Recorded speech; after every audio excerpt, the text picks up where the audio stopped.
Selamat pagi semuanya, selamat pagi Bapak dosen yang terhormat.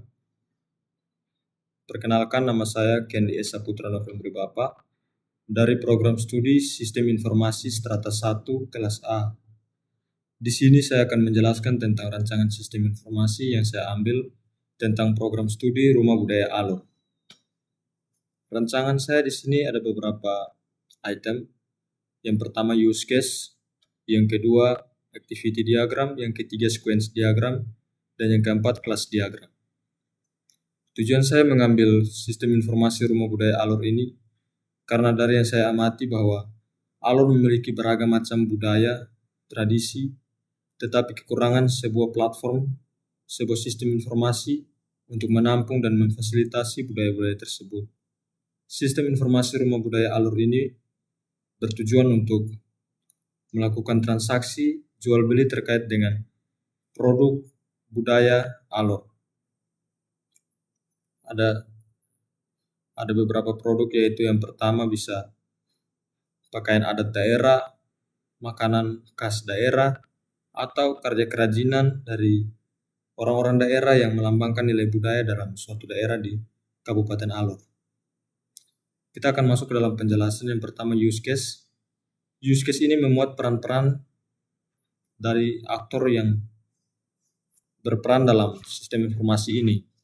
Di sini saya mempunyai 3 aktor, yaitu admin, penjual, dan pembeli. Admin mempunyai tugas yang pertama yaitu mengelola data pengguna. Dan yang kedua memverifikasi dan menyetujui produk yang diunggah penjual. Yang ketiga melakukan pemeliharaan sistem dan keamanan data. Yang keempat mengelola tampilan depan sistem informasi. Penjual mempunyai peran yang pertama, dia harus mendaftarkan akun, kemudian mengunggah data produk budaya. Yang ketiga memperbarui informasi produk yang dijual. Dan yang keempat melihat laporan penjualan. Pembeli juga mempunyai tugas, yaitu yang pertama untuk login, kemudian membeli produk, lalu memberi ulasan pada produk, dan yang keempat melihat riwayat transaksi. Ini adalah gambaran umum dari peran-peran yang dimiliki oleh aktor ini, yaitu admin, penjual, dan pembeli, yang akan saya jelaskan lebih lanjut dalam activity diagram. Selanjutnya kita langsung saja ke activity diagram. Yang pertama dari admin. Ini adalah tahapan-tahapan dari setiap peran yang tadi kita jelaskan di use case. Yang pertama admin login. Di sini login, admin memasukkan data untuk login, kemudian sistem akan memverifikasi data. Lalu jika yang inputan data yang dimasukkan salah, maka akan diarahkan kembali ke proses login dan pemasukan data. Dan jika benar, maka admin akan masuk ke dalam dashboard admin. Yang kedua, admin mengelola data pengguna. Setelah admin masuk ke dalam dashboard admin, admin akan lanjut ke dalam menu kelola data pengguna. Kemudian admin akan memeriksa kelengkapan data pengguna. Yang dimaksud di sini adalah ketika pengguna melakukan pendaftaran dalam sistem informasi ini, apakah format data yang dimasukkan itu benar, atau pengguna sudah mempunyai akun tetapi memiliki akun ganda. Jadi di sini admin bertugas untuk memvalidasi, dan jika terdapat format data yang salah atau akun ganda, admin akan menolak data pengguna. Dan jika data format benar, maka admin akan menyetujui data pengguna dan memberikan status aktif pada akun. Peran admin yang ketiga yaitu admin melakukan pemeliharaan sistem dan keamanan data. Setelah masuk ke dalam dashboard admin masuk ke dalam menu pemantauan sistem. Kemudian admin memeriksa kondisi sistem, dan jika sistem bermasalah, maka akan lanjut ke dalam penanganan, dan jika sistem berjalan dengan normal, maka akan dilakukan pemantauan berkala. Selanjutnya, admin memiliki peran untuk mengelola tampilan depan dari sistem informasi. Setelah masuk ke dalam dashboard admin akan memilih pratinjau tampilan. Kemudian, admin melakukan pengecekan pada visual dan isi dari sistem informasi, dan jika belum sesuai, maka admin akan mengarahkan kembali kepada pengeditan. Dan jika sudah sesuai, admin akan mengkonfirmasi dan mempublikasikan dari suatu produk. Selanjutnya activity diagram dari penjual. Penjual juga mempunyai 4 peran. Yang pertama, penjual harus terlebih dahulu mendaftarkan akun untuk menjelaskan terkait dengan penjual dan produk yang akan dijual. Yang pertama, penjual masuk ke dalam sistem informasi Rumah Budaya Alor, kemudian memilih daftar sebagai penjual. Setelah mendaftar sebagai penjual, menekan mendaftar sebagai penjual, penjual harus mengisi formulir pendaftaran. Kemudian sistem akan memverifikasi data, dan jika data salah, maka sistem akan menampilkan informasi kesalahan dari inputan data penjual. Dan jika data benar, maka data akan divalidasi oleh admin dan akun akan diaktifkan. Kemudian penjual dapat masuk ke dalam dashboard penjual. Setelah masuk ke dalam dashboard penjual, penjual dapat melakukan peran yang kedua, yaitu mengunggah data produk. Yaitu penjual dapat memilih menu kelola produk, kemudian pilih tambah produk, dan kemudian akan memasukkan data produk. Kemudian sistem akan memvalidasi data produk, dan jika data atau informasi yang dimasukkan oleh penjual tidak valid, maka sistem akan menampilkan informasi atau kesalahan data inputan tersebut dan akan mengarahkan penjual untuk kembali kepada tahapan awal, yaitu memasukkan data produk. Dan jika data sudah sesuai, maka data akan diverifikasi oleh admin, dan jika data disetujui, maka produk dapat dipublikasikan di sistem informasi ini. Dan jika produk ditolak oleh admin, maka produk harus diperbaiki kembali sebelum dipublikasikan. Tahap selanjutnya adalah penjual memperbarui informasi produk. Seringkali penjual sudah melakukan unggahan terhadap produk, tetapi masih terdapat kesalahan. Jadi di sini sistem informasi juga tersedia suatu peran untuk memperbarui informasi produk, yaitu penjual dapat masuk ke dalam dashboard penjual, kemudian memilih menu kelola produk, dan pilih edit produk. Dan penjual dapat memilih informasi produk mana yang salah dan akan diubah. Kemudian sistem akan memvalidasi perubahan. Apakah data yang dimasukkan kembali untuk diubah oleh penjual itu benar, maka akan langsung informasi yang sebelumnya dirubah dengan yang baru. Dan jika data tidak valid, maka akan menampilkan informasi kesalahan data yang kurang valid tersebut dan akan kembali kepada memasukkan informasi yang dibutuhkan untuk dirubah.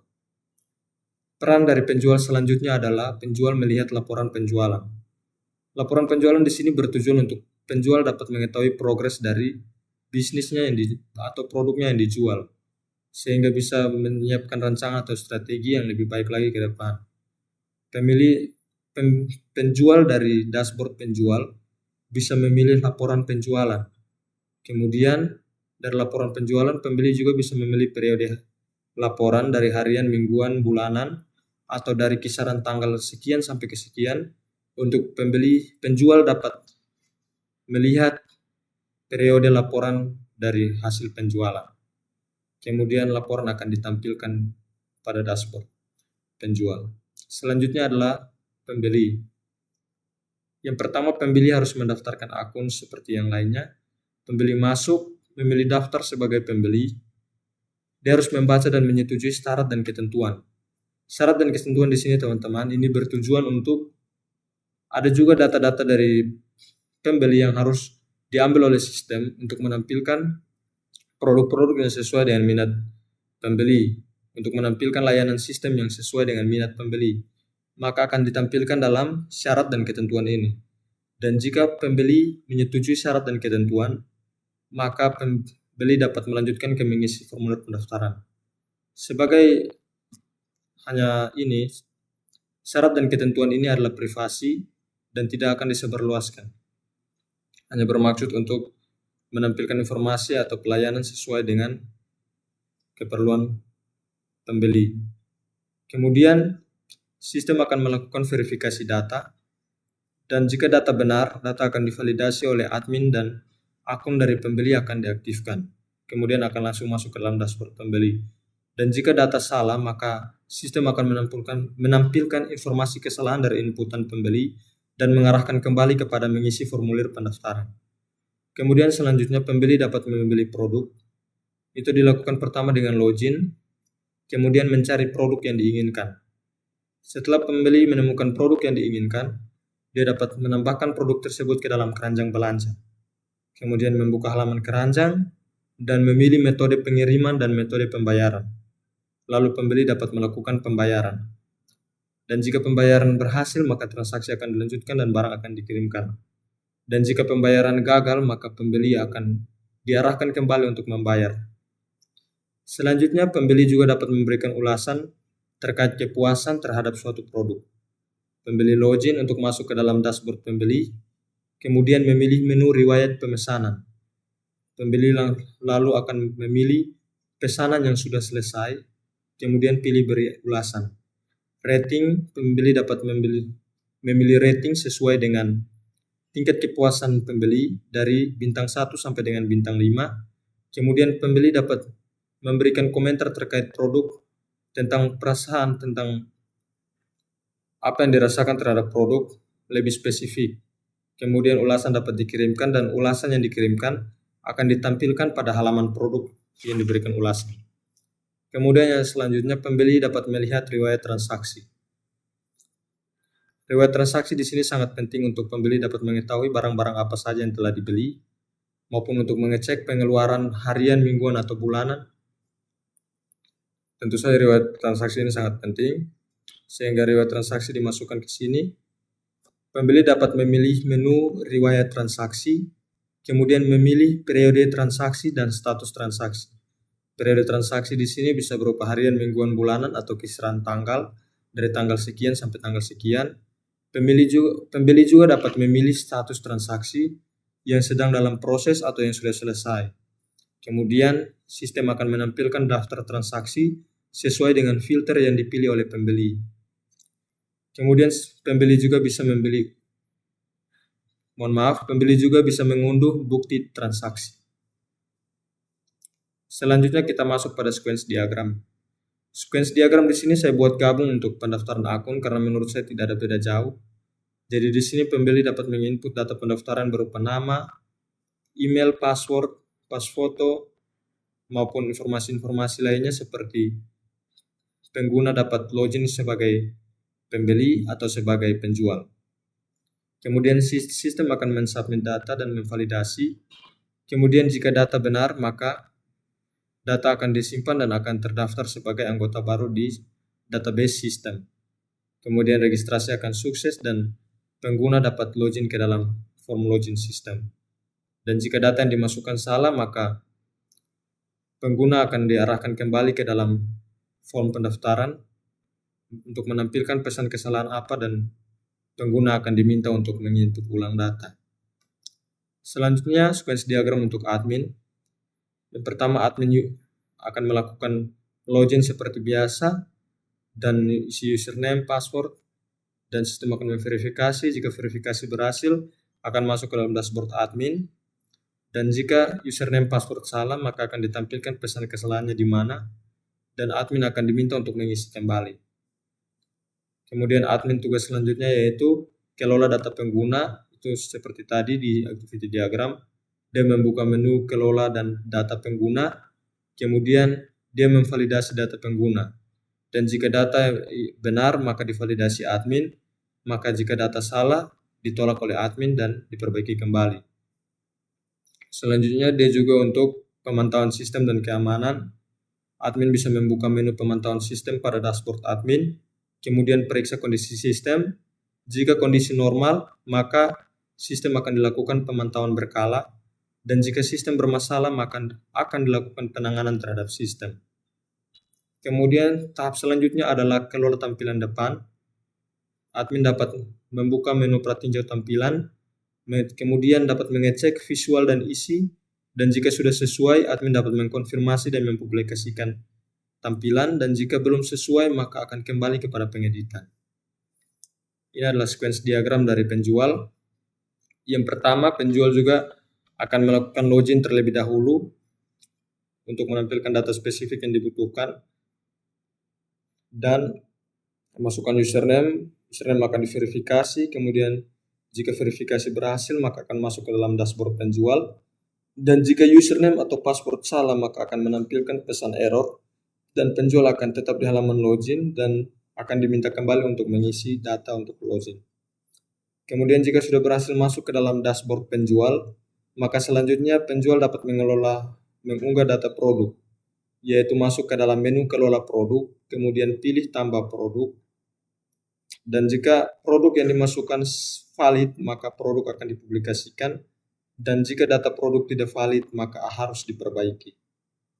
Selanjutnya, penjual juga bisa memperbaharui informasi produk, itu dengan tahap yang pertama masuk ke menu kelola produk, kemudian pilih edit produk, dan jika data produk yang diubah itu valid, yang dimasukkan untuk diubah itu valid, maka perubahan akan tersimpan untuk menggantikan dengan data yang lama.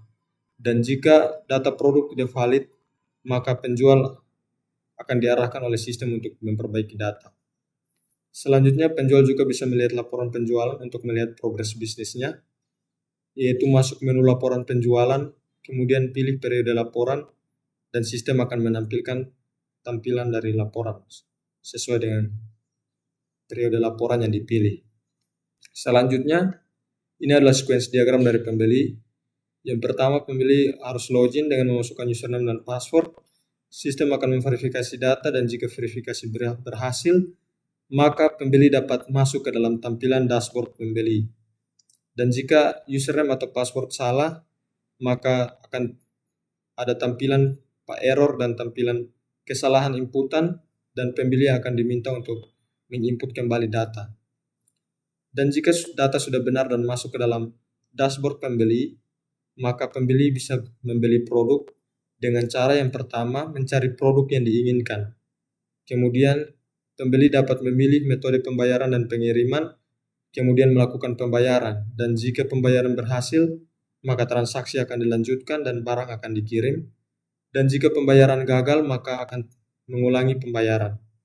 Pembeli akan diarahkan untuk mengulangi pembayaran. Selanjutnya, tugas pembeli yang selanjutnya yaitu memberikan ulasan.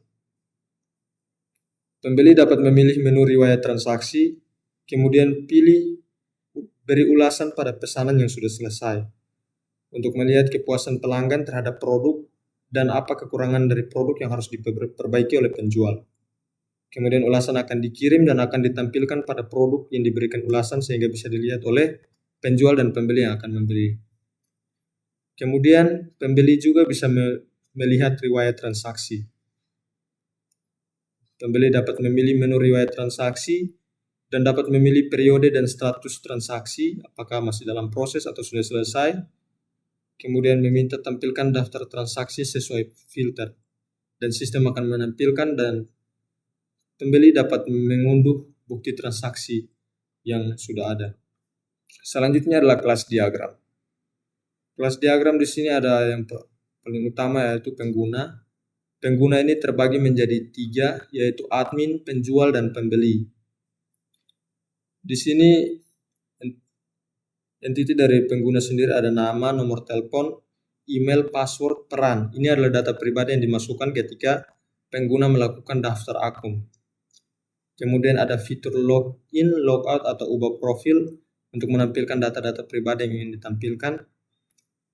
Kemudian admin bertugas untuk mengelola pengguna, yaitu mengelola data pengguna, yaitu penjual dan pembeli.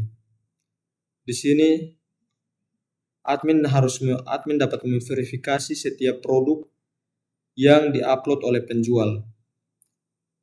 Kemudian pembeli juga dapat melakukan transaksi, penjual dapat melihat laporan penjualan, dan pembeli dapat memberikan ulasan.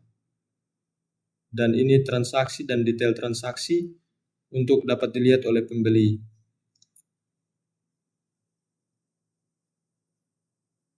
Sekian penjelasan saya terkait dengan rancangan sistem informasi yang ingin saya buat terkait dengan Rumah Budaya Alor, dengan tujuan untuk memfasilitasi keragaman budaya, adat di Alor.